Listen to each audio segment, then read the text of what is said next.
the Linsoul or Ziggatt X HBB Jupitier. Let's talk about it.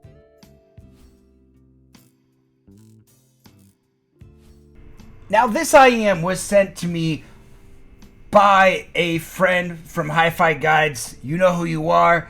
I will disclose your name in my next video if you want me to, but for now, I just wanted to say I do appreciate anyone who sends me an IEM for review, because it's always a great experience to review a product and be able to share it with my subscribers and kind of let you guys know my opinion on it. There has been a little bit of controversy about this IEM. I will say that when it was originally priced, everybody was thinking it would come in at the same price as the Monarch at around $1,000. But what they did is they gave the first 10 people the price of $1,000, and then all of a sudden it jumped up, 60% to $1,600 of its current price. So it is kind of an interesting price product. I've never seen that happen, and I haven't seen it gone on sale in the brief time that it's been out. But I wanted to address that brief controversy and that it is kind of an interesting product in that regards. That kind of put it off to me when I was considering buying it.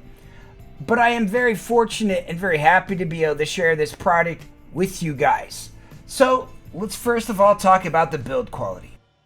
Now let's talk about the shell. It's very reminiscent of what a Monarch shell is. So it's about that same size. So it is kind of large. The shell itself feels really nice in ear, and it's very, very comfortable. I like the look and design of it. Like, you can't really see it sometimes, but there's some blue specks on the front of it, and it feels nice. It has this nice little lip. It sits in my ear extremely well, and I really like the shell, and I find it to be a high value product. 4.4 cable. You guys say more? This is a nice cable. It feels good. I'm not too much of a cable snob, but I feel like this is a nice cable, and it is one of the nicer cables I've experienced with an IEM of this price point. The case, it's like a $12 or $10 Ziggatt case that you can buy on Amazon or in Linsoul. It's a nice case. It has a really nice zipper. I enjoy it. The tip selections that the owner let me borrow with it seem fine. It's, they're green and kind of go with the theme. So overall, how do I want to characterize the sound of this IEM? Strong, impactful, bass rich, with an appropriate amount of warmth and richness and beauty. I've gotten the experience to be able to listen to a lot of IEMs in my day, and I can suffice it to say that, man, this IEM dumpsters on any of the Monarchs that I've ever heard. And I fully enjoy this IEM, and I think it's a really great product. It's not a perfect product, but man, there are some really great things about it. Vocals pop, female vocals sound great. Instrumentals sound really lifelike, and their fit and comfort's really good. You can swap cables as much or as little as you want. It has a lot of good things going on about it. Let's talk about some of the graphs. This graph, it fits my target really well. It has really nice sub bass. Part of the reason I was hesitant about this IEM is I was worried that it was a little bit too dark, a little bit lacking in the treble region, which I didn't really find it to be the case. I felt like its tonal balance worked really well for me, and that vocals seemed to feel right in ear, and I didn't have any major problems with it. Let's look at a few other IEMs. Okay, this is HBB's graphs, and these are all the ones that I've seen. You can tell that the Ziggatt HBB Jupitier right here, it has the least amount of kind of treble gain here and pretty much the most amount of bass. It has a lot of bass, and it's super impactful and super awesome. I'm going to make a bold statement here that this is the best collab that I've ever listened to. It's phenomenal. So let's look at a few others. Let's get the Green Monsters. They're both released at about the same time. We have the the Dunu Mirai X, headphones.com or whatever. I'm not gonna lie, I didn't really like the Dunu Mirai. I thought I had some good things going on for it, but it came across exceedingly bright for me. It also came across very, very lean in the bass. It had an exorbitant amount of sub bass, but not enough mid bass, and it just felt a little bit off to me. There was some hissiness and some channel imbalance that I didn't like in my set, and on some music it became really, really fatiguing really quick. And so for me, the Dunu Mirai was just not, unfortunately, something that I could really say that I loved. To me, it's like a 3-star IEM. The Ziggatt X HBB Jupiter is easily a 5-star IEM. It's very competitive with a lot of other IEMs. I mean, there's other IEMs that I've listened to, like, the Chopin, the Blessing 2 Dusk, which I just reviewed the new Dusk. I honestly think the Blessing 2 Dusk OG is better stock, and I don't think it's worth the upgrade unless comfort or DSP is something you want to do.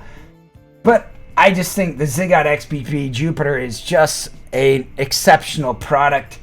It sounds amazing. It beats out any of the other collabs that I've ever heard. It beats out most IEMs that I've ever heard, and is overall just a fantastic product in its own regard. Against some of my favorite IEMs, you can tell, like, look how close these two are in so many regions. The Annihilator, to me, versus the Jupiter, to me, the Annihilator sounds more resolute.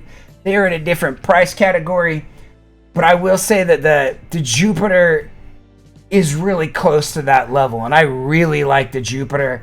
It has great thunderous bass, and it sounds good.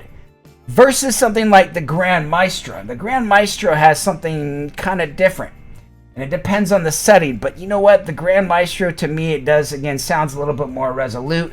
But the Jupiter is more fun. The Jupiter has this rich, sweet tonality that is really impactful, really fun, and just doesn't disappoint in how it sounds. Okay, let's talk about two more IEMs that are kind of compared, I think. The Ziggatt X HBB Jupiter and the Fat Frequency Scarlet Mini. I like both of these IEMs, but I find the Fat Frequency Scarlet Mini a very exclusive bass head IEM. Now, it does have a lot of good things going on for it, but it does have a jarring amount of bass and warmth. Whereas the Ziggatt stops at around 200, and to me it just has that nice, perfect right amount of bass. The Scarlet Mini has a ludicrous amount of bass, but it doesn't necessarily make it bad. But they're very different monsters. The amount of bass you get out of the Scarlet Mini is almost an abomination. The Jupiter is like one of those sets where it is slightly colored with a little bit of a bass hint, but it is by no means exorbitant or too much. To me, it's just the right amount of bass, and so I wanted to kind of point that out, that I think the bass is done extremely well in the Jupiter, and I'm very pleased with it.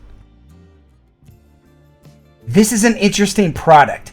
Had they priced this at, say, $800, I feel like it would have sold just way more. I think it was interesting how the pricing structure of this happened, and I feel like it might have impacted sales, unfortunately. And I think it, I felt personally annoyed by the pricing structure with it, and I think I've heard some kind of sentiment from Chris himself about it. So whether that's true or not, I'm not really sure, but I do think that the Jupiter, had it been priced at $1,000 or even a little bit closer to that, would have sold a lot more units. I mean, the Dunu Mirai versus the Jupiter, to me, is not a comparison that is fair to be made. It's like comparing JV versus varsity. And I get that maybe some people will like the Mirai, and I have reasons to feel that you might like it. But the Jupiter is special. It's rich. It's bassier. It's a little bit more fun, and it's a little bit It's just on that hint and that touch of outside neutrality, but still a beautiful set. So to me, it's just a fantastic set, a fantastic collaboration, and I've given it a really, really high score of a 9.4, and I fully recommend it to those people who can try it or get an opportunity to demo it, especially at maybe, you know, half price. I've seen a few on the secondhand market, and I think this would be, if you're looking for a bassy set, wow, this is just incredible to me. So in conclusion, what am I going to say about the Jupiter? I think it's just a beautiful IEM. It looks beautiful. It feels great in the ear. I think it's a special love letter to the audio community for bass heads. I think it's the finest bass head pure IEM that I've ever heard. And if you're in the market for something like this, if you want something that's rich but has female vocals, that has warmth and great tonality, I can't see how you would be disappointed by this IEM. I think it's kind of going to be hard to find demos of this because it may not be brought to shows very often. But if you ever can get a chance to demo this from a friend or try this out, you gotta try this IEM. The tuning of this IEM is remarkable. And if any of you collaborators out there, you know, whether it be HBB working on his next thing, or Critical, or even Jay's Audio, or Zeos can listen, you make this IEM at around $300 that even gets, you know, 90% of the resolution, but just this tune, man, that's a special IEM. This has a lot of great things going on for it, and I just think this is a really great treasure that I'm fully impressed with, and I fully love this set. So, you know, I think this is something that's easy to recommend. It fits my library, what I listen to a T, even classical music, even silly like musicals, man. This plays that kind of music incredibly well, and I have no hesitation recommending this to people who are interested in this set. Thanks for watching. If you guys have any questions, leave them in the comments below. You're still here. It's over. Go home. Go watch another IEM video. It's done. That's the entire video. What more do you want?